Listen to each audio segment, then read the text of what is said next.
Hello and welcome to Loud and Proud, a show about disability, by disability, and for disability. As always, thanks to Public House Media for providing us with this platform to have the show. I am your host, Nicole Kelly. I myself was born with only one hand, and I have spent the past few years of my life traveling and speaking at schools and universities across the country on the topic of disability. Do you live with a disability? If so, hello, and welcome to a place where you can get connected with experts in our community, find thought leaders who are making changes and speaking out. Remember to hit subscribe, as you will want to remember every Monday night when Loud and Proud is actually going live on Facebook. For those of you who will be listening, be sure to hit subscribe on whatever app you are listening to us on, because you will want to also hang out with us in the future, because I have super amazing, cool guests who will be joining us. So feel free to share if anything I say or anything my guest says resonates with you. The goal of this entire show is to educate, and the more people who watch, the more people we educate through the awesome power of conversation. We're going to educate you with conversation. Great. So let's get on to the highlight. Tonight on the show, we are talking with an actor, director, artist extraordinaire, and we're going to bring him up to the broadcast, Mr. David Harrell! What's up? You told me you were going to do that, and you did it so much cooler. Yes. Oh, yeah? You get five. You're starting the show off strong with 500 points. Oh, my gosh. What these points mean, it's just like, whose line is it anyway? These points mean nothing, but still you just got 500 of them. But can I lose like 400 if I say something wrong? Yes. Darn. I'm not sure how or what you could say, but yes. Let's hope the points increase. Let's hope they increase. Let's start, David, by can you tell us where you are and a little bit about what disability you live with? Sure. I am in my nice, humble abode in Astoria, Queens. See my Christmas tree. Astoria, Queens, right, just in New York City. And I was also a congenital hand amputee. I was born without my right hand. Do you have your wrist, David? I do. I do have a wrist. I have 5 little fingers, too. Oh, you do have your finger buds. Yeah. Fun fact, they cut mine off. Before you, when you were really young? Yeah, but because I don't have a wrist, they would have never fully formed into absolutely anything useful. Right. So anyway, but yes, they did actually take away my finger buds. Are your finger buds useful? Actually, when I tie my shoe, I wrap my lace around my thumb, and I am able to kind of hold a little on my wrist, and that sort of helps me tie my shoe. Also, as a kid, I would color my fingers in and pretend that it was Mr. T, and I would talk to Mr. T and have conversations with Mr. T. So that was another positive thing about my fingers. I couldn't love that more. Another 10 points for that. Another 10 points for Mr. T. You yourself, you're an artist. Can you tell us a little bit in short form what it is that you've done, what it is that you're passionate about working on? What kind of artist do you consider yourself? I think I identify as an actor, first and foremost. So what my training is, that's what I sort of started trying to do, is be an actor. And so I think I also have written a couple of solo plays, but certainly, sorry, I just had a pop-up on my computer. Yeah. That's okay. But yeah, acting is kind of what I tend to do and would like to, I think best identifies me. What you like to do. I'm wondering, this is a two-parter. How has your disability affected the way in which you walk in the world, the way in which you exist in the world? Mm-hmm. And then with that, I'm going to add on the second question so you can kind of be thinking and answering and such. Then how does art affect that? Or what does it do to enhance or take away? Or how does art then play into your role in this world as well? Sure. I think so. I think what's interesting is I'm still waiting for you to email me that conversation piece from the Kennedy Center that you did, because you talk so eloquently about your childhood and how disability wasn't in your vocabulary. And I think I had a very similar experience too, where it wasn't really thought about for me. And so I didn't think of myself as a person with a disability until much older. And I think it began with this idea of a communal experience that if you go generations back, people like us would have obviously had to hide. We would have maybe been abandoned. We would have, and if you go further back, we would have been left to elements, much like a lot of other of our brothers and sisters in this disability community. So I think there was a consciousness raised as I became an adult, and sort of this realization of community. The people not exactly like me, but people that had this same sort of life experience throughout time and space and history in a way, and the sense of being different. And I think as I was younger, I probably thought of hiding it more. I didn't want it to be about my hand. I didn't want to identify as a one-handed person. I remember getting a book called Great Left-Handers of the World, and I could sort of join that club. Like I was cool to be a left-handed person. So if I did that, then I didn't have to be a one-handed person. And so I think that was kind of the experience. I think now, and I think my art has a little bit to do with that. I think the mantra I had as a young actor was that I would give an audience 5 minutes to see my hand, to notice it.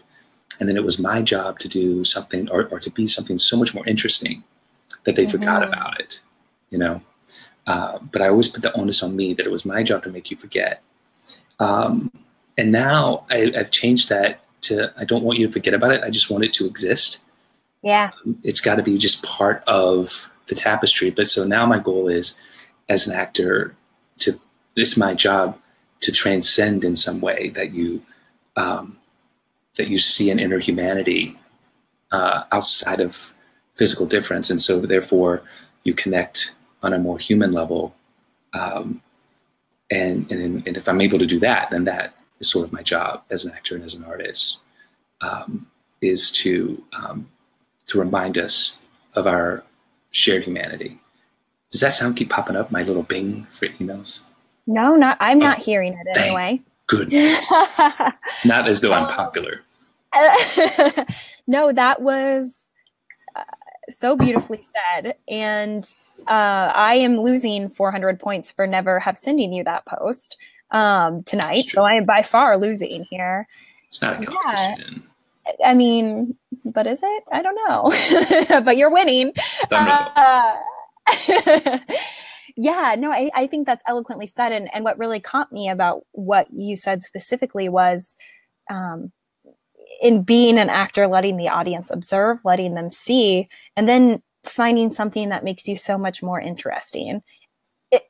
But interesting means so much more just like them or just like humanistic. It's a part of, yes, what you said, part of that tapestry. I'm just repeating back what you said, but it was lovely. So I think that's amazing.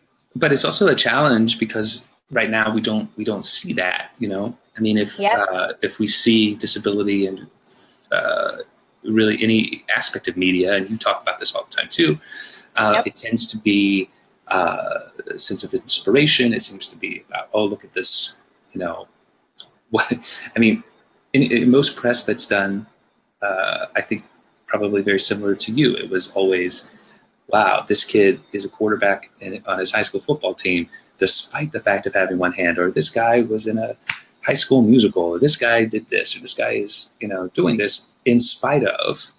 And so that tends to always be the narrative. And then I think the characters we see often reflect that same idea, that there is, that it informs that character more than it's maybe necessary, that there are other elements of life and other elements of the lived experience that certainly influence me more than my disability. So it's also, I think, a challenge for us to create characters that we see a wider reflection of who they are, and that but disability plays such an important role. I think. Did you read the Jim Abbott book? Actually, just this year I read it. Yeah, I finally did. I finally sat down and read it. It was so great about it because he's like, of course, like every one-handed person, kid, he's like a superhero. But he articulated something in a way. He said something like, some days it means everything, and other days it means nothing at all. And I think that was so well said. I can tell you exactly where he said that because it resonated so much with me as well. He actually said that in the very first chapter of his book. Okay. And that specific line for me was the same as well. For those of you listening who maybe don't know who Jim Abbott is, he was, no, that's okay. He's in the one-handed world, the most rock star of all the rock stars. He was a pitcher for the Yankees and, pitched with one hand. California Angels first, Yankees a little bit, but he did pitch a very important game for the New York Yankees. And everybody up here. Fair clarification. I know Jim Abbott. Me and Jim Abbott are like this. And I'm like, step off, Yankee fan. I love it. Because it truly is so much of our identity, yet not part of our identity. I kind of liken it to my roommates and I actually were joking about it just tonight, where there is a distinction between Nikki Kelly and Nicole Kelly. And Nicole Kelly is the public persona of who I am and my very business minded and very much, is a certain person, whereas Nikki Kelly is another person. And it almost is as if disability sort of plays that same role, where it can be a whole part of my conversation, but the goal is always to get people to see past the Nicole Kelly to the Nikki Kelly. I don't know if that made sense, but it really is almost compartmentalized for me, where I can go back and forth between talking about it or not, but I am very good at controlling the conversation. Do you find that you're good at controlling the conversation around your hand? I don't know. Sometimes I think it's what's weird, I think, is because my work is at least the predominant amount of the work I do is focused on it. I mean, I wrote 2 solo plays that I tour and do a lot, and I have a speaking keynote, that kind of is my show on speaker drugs. To book him, go to davidharrellonline.com. It happens to be up. Okay, go on. Sorry.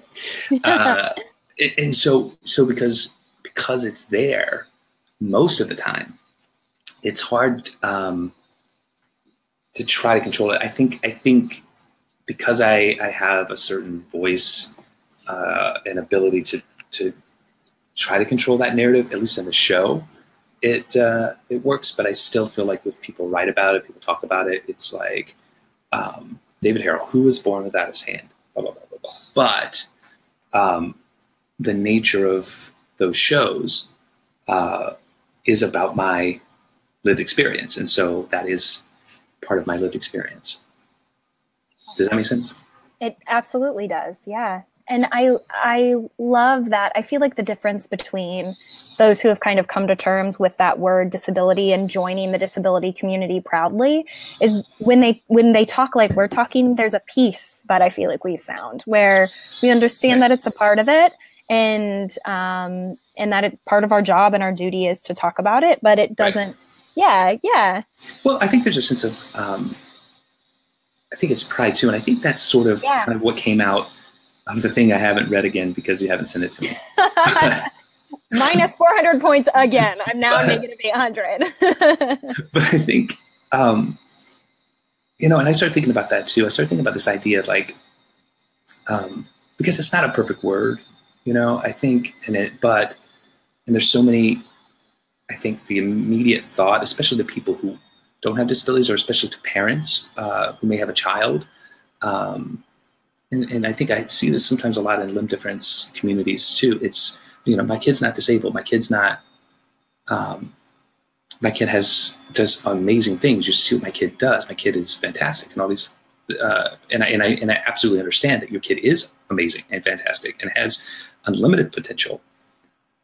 But that thought, the thought that you have, comes from years and years and years and years of people that look like your kid having to fight to prove that and sort of change the consciousness. And so instead of thinking of it in this medical way about, oh, well, if you say disability, you're saying my kid can't, or you're saying,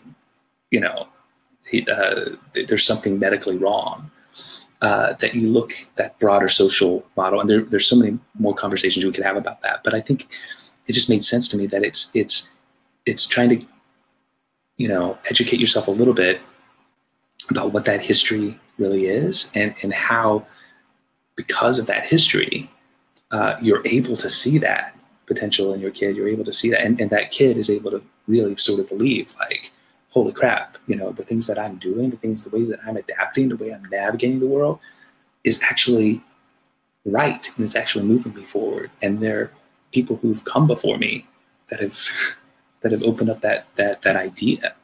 That hugely was my experience, for sure. Right. Is connecting with the history, connecting with people in generations before me who went through fights I haven't had to fight. Mm-hmm. But I wish I had the quote pulled up right now, and I'm going to find it and I'll post it in the comments and send it to you. But Lawrence Carter Long is an amazing advocate, mm-hmm. and he just writes the most profoundly, just everything he writes is amazing. And he has a quote that says, to own something like, yet again, I don't have it pulled up, but to own the word disability is to take pride in the history of those who had come before you, who did have to fight, who did have to do the things that you don't necessarily have to do. But it's just to take that acknowledgement and be proud of the fact that you were a part of that group of people. And Right. I couldn't be more proud. Right. So I just love talking to people who are on the same page with me as that, I guess. Yeah. And I think, I think it's a hard page to get to sometimes. And I think but it's always important, I think, just to sort of take that step back and sort of say, when we're talking socially, or we're talking this sort of that social idea, model, or communal experience, shared experience, that it's a lot of history that goes back, and it's a cool thing to be a part of, and that we're able to have the conversations we're having now. Yeah. Amazing. And Lawrence is a cool kid. He's a cool guy. I just had a film that screened at Superfest in San Francisco, which is the oldest. Good transition. I was going to say, let's talk about your work now. I'm sorry we went on to that. So yes, sorry, that was a bad throw from me, but please go. And I'm sorry I interrupted. Go ahead. No. A film, and we'll talk about that later, but it was that Lawrence moderated the panel. So it was nice to see him again. And I, of course, knew him in New York. And sure.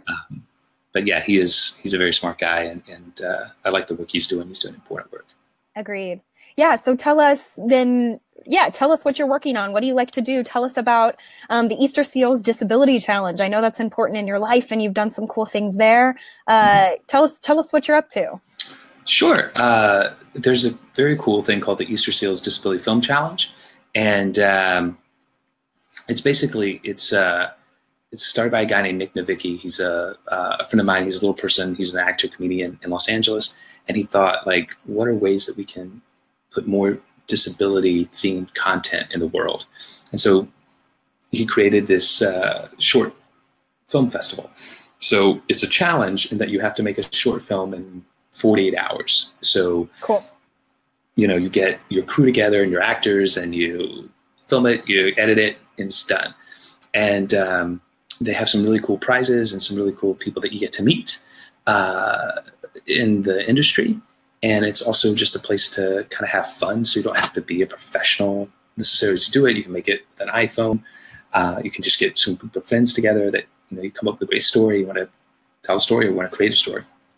And so I did a film in 2016 called Lefty and Lucy, and it won Best Film and screened in Los Angeles, and then I won an award with a film festival in Australia called Focus on Ability, and won a 3-week trip to go to Australia to take some classes and do some other cool stuff. And so I was able to take my family there. It was really sweet.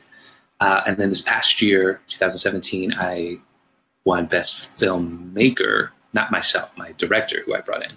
Sure. Won Best Filmmaker, but I got to go out to the screenings in Los Angeles, and then Lefty and Lucy also screened at Superfest, which is the oldest disability-themed film festival in the, I assume, the world, but it was the country. Amazing. So it was great.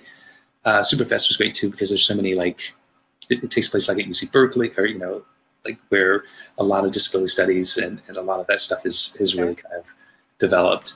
So it was cool to be out there and kind of meet some of those advocates and those folks. Yeah. What does it feel like to be in that celebratory space where not only you're doing work, but you're showing film and you're surrounded by others who are advocates and who are celebrating? What is that like?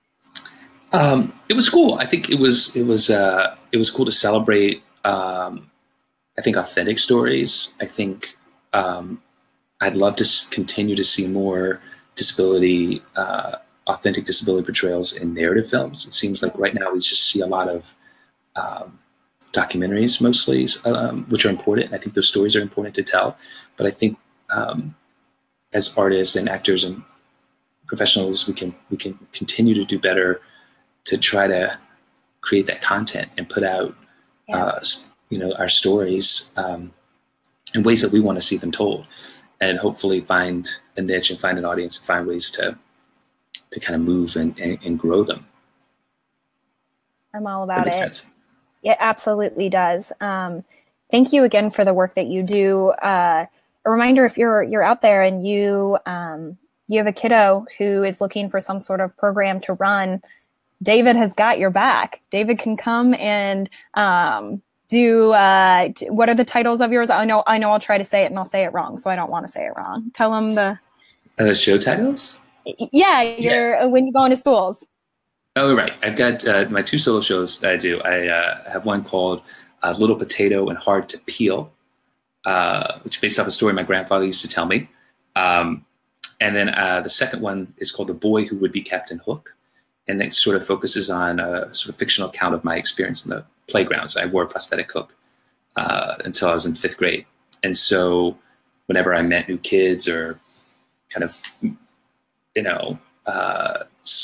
entered a new space, people were always afraid of me, and they didn't know how I would play sports or how I would play games. And of course I was picked on. I was called Captain Hook a lot. And so I sort of took those stories and made a play about a kid who all he wants to do is be included on the playground. And when he's finally included, he has to be Captain Hook. But and at first that's awesome, but then he really wants to be a hero. And how could Captain Hook be a hero? And when he sees that maybe that's not a possibility, he has to go on this journey to figure out like all the other things he can do and adapt and figure out a way to and learn and also teach the other kids that there's many different parts to all of us. Well, I'm just so proud of the work that you're doing. I know I was saying it before the broadcast, but it's so important. And my personal favorites are the minis that I get to go talk to. So anyone who also enjoys minis gets an A+ in my book. So another 400 points for you. That's 810 to negative 800. Not that we're keeping score. I don't see a scoreboard. But I also want to be respectful of your time. So David, thank you so much for coming and chatting and just thank you for doing this openly and honestly. Yeah, I just am so thankful to have cool friends who are willing to come and share their time with me and share their energy with me. So thank you so much for chatting. And thank you to those who have stopped by to watch and to listen. Yet again, let me put up David's website one more time so we can have that again. So you can find him and contact him whenever you need. David, I will be in New York City the 3rd week of January. So I will be finding you. Totally. We were supposed to have coffee like 8 times in the last 3 years. I'm sure Right. that's true. I'm also sure that's true. Another Well- negative 800 points for me. Well, no, it's probably me too. But yeah, let me know, and Davey and I maybe can meet you. He can't drink coffee yet, but he can I drink would like love nothing more chocolate than milk. Yes, I would. Can I have chocolate milk too? You can do, yeah, we'll all have chocolate milk. I'm a Okay, big fan. great. I love it. Cool. Yet again, thank you so much for spending your time with us. Thank you again to Public House Media for allowing us to have this space in which to chat. We will see you again next week. I am doing a show on Christmas, and I'm for sure that one of the people watching is my father. And Dad, you don't know it yet, but you're my guest next week. Mom and Dad, we're going to be talking on Christmas about what it is like to have a child who is born with a difference. What does that feel like? What is that going to be like? So join us on Christmas. I also will be in Orlando with my extended family, so perhaps there will be a sing-along. I'm not sure. I'm just throwing ideas out there, and it could be fun. So we will see you next week. Again, David, thank you so much, and have an awesome holiday, everyone. Happy holidays.